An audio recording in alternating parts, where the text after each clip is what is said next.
दोस्तों, दुनिया का सबसे महंगा लिक्विड कौन सा है? और क्या आपको पता है कि आइसक्रीम कंपनीज आइसक्रीम को टेस्ट करने के लिए सोने का चम्मच यानी कि गोल्ड स्पून क्यों यूज करते हैं?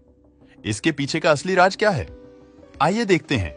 ऐसे ही फैक्ट इस वीडियो में। Fact number 1। दोस्तों, बिच्छू को तो आपने देखा ही होगा और हम सभी भली भांति जानते हैं कि बिच्छू कितने खतरनाक और जहरीले होते हैं। लेकिन क्या आपको यह पता है कि यही बिच्छू का जहर हमारी दुनिया का सबसे महंगा लिक्विड माना जाता है? चौंक गए ना दोस्तों?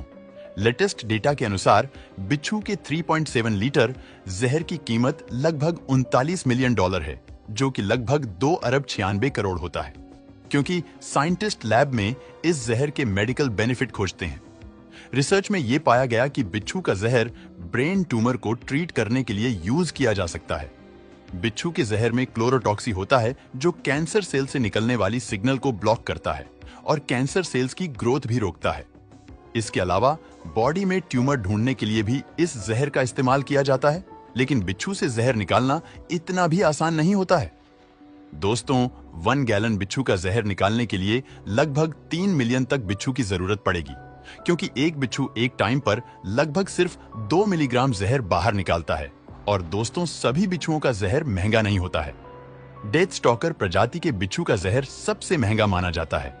फैक्ट 2। दोस्तों, इस दुनिया में नोमोफोबिया यानी कि नो मोबाइल फोबिया नाम का एक ऐसा डिजीज है जिसमें इंसान अपने फोन के बगैर रह नहीं सकता। ये नो फोबिया नाम की बीमार व्यक्ति से अगर आप उसका फोन कुछ समय के लिए दूर लेके जाते हो तो वो इंसान घबरा जाता है। डर के मारे उसकी सांसें फूलने लगती है।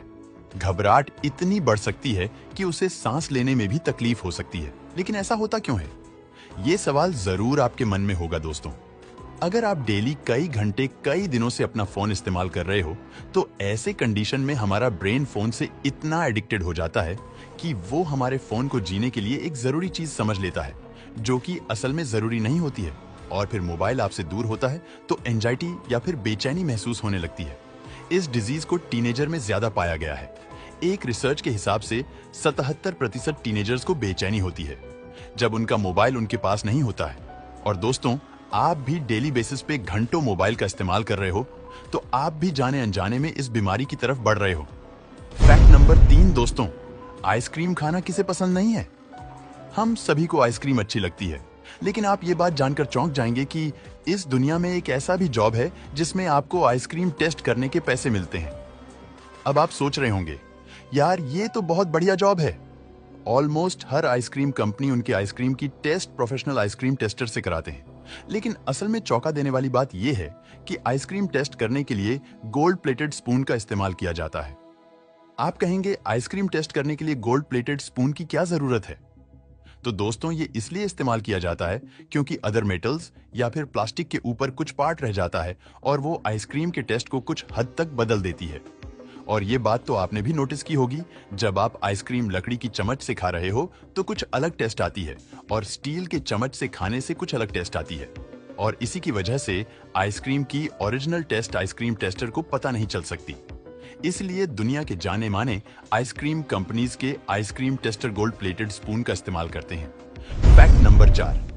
दोस्तों, स्टैच्यू ऑफ लिबर्टी तो आप सभी जानते ही होंगे, पर आप ये नहीं जानते होंगे कि इसका कलर जो हमें अभी दिखता है वैसे पहले नहीं था। अगर आप इस स्टैच्यू को देखने न्यूयॉर्क जाएंगे तो आपको इसका कलर ब्लू ग्रीन दिखाई देगा, पर ये इसका ओरिजिनल कलर नहीं है। स्टैच्यू ऑफ लिबर्टी बना है कॉपर से, और कॉपर का कलर तो आपको पता ही है। तो फिर ये स्टैच्यू कॉपर कलर से ग्रीन कैसे बन गया? जब ये स्टैच्यू 1885 में फ्रांस ने यूएस को गिफ्ट किया था तब वो कॉपर कलर का था। पर इतने सालों से बाहर खुली हवा में ये स्टैच्यू खड़ा होने के कारण कॉपर और हवा में मौजूद ऑक्सीजन और अन्य गैस के साथ रिएक्शन होके फाइनली ये कॉपर कलर पूरा ग्रीन में कन्वर्ट हो गया। ऐसा कहा जाता है कि एक ऐसा भी समय था कि जब आधा स्टैच्यू कॉपर कलर का था और आधा ग्रीन कलर का। 1920 में इस स्टैच्यू का कलर पूरा ग्रीन हो गया था, जो आज हमें देखने को मिलता है। Fact number 5। दोस्तों, अगर मैं आपसे पूछूं कि हमें ऑक्सीजन कहां से मिलता है तो आप कहोगे हमें ऑक्सीजन पेड़ पौधों से मिलता है। लेकिन आप ये बात जानकर चौंक जाएंगे कि एटमॉस्फेयर में जितना भी ऑक्सीजन है उसका 70% ऑक्सीजन समुद्र से आता है। जी हाँ दोस्तों, समुद्र में एक प्रकार की समुद्री वनस्पति होती है जिसका नाम है टू प्लांट्स। ये वनस्पति हमारे नॉर्मल पेड़ पौधों की तरह अपना खाना बनाने के लिए फोटोसिंथेसिस प्रक्रिया करती है और इससे ऑक्सीजन बाहर निकलता है। आगे ऑक्सीजन हवा में आता है और हमें जिंदा रखता है। दोस्तों, आपको ये फैक्ट्स जरूर पसंद आए होंगे। पसंद आए हैं तो लाइक और शेयर करें।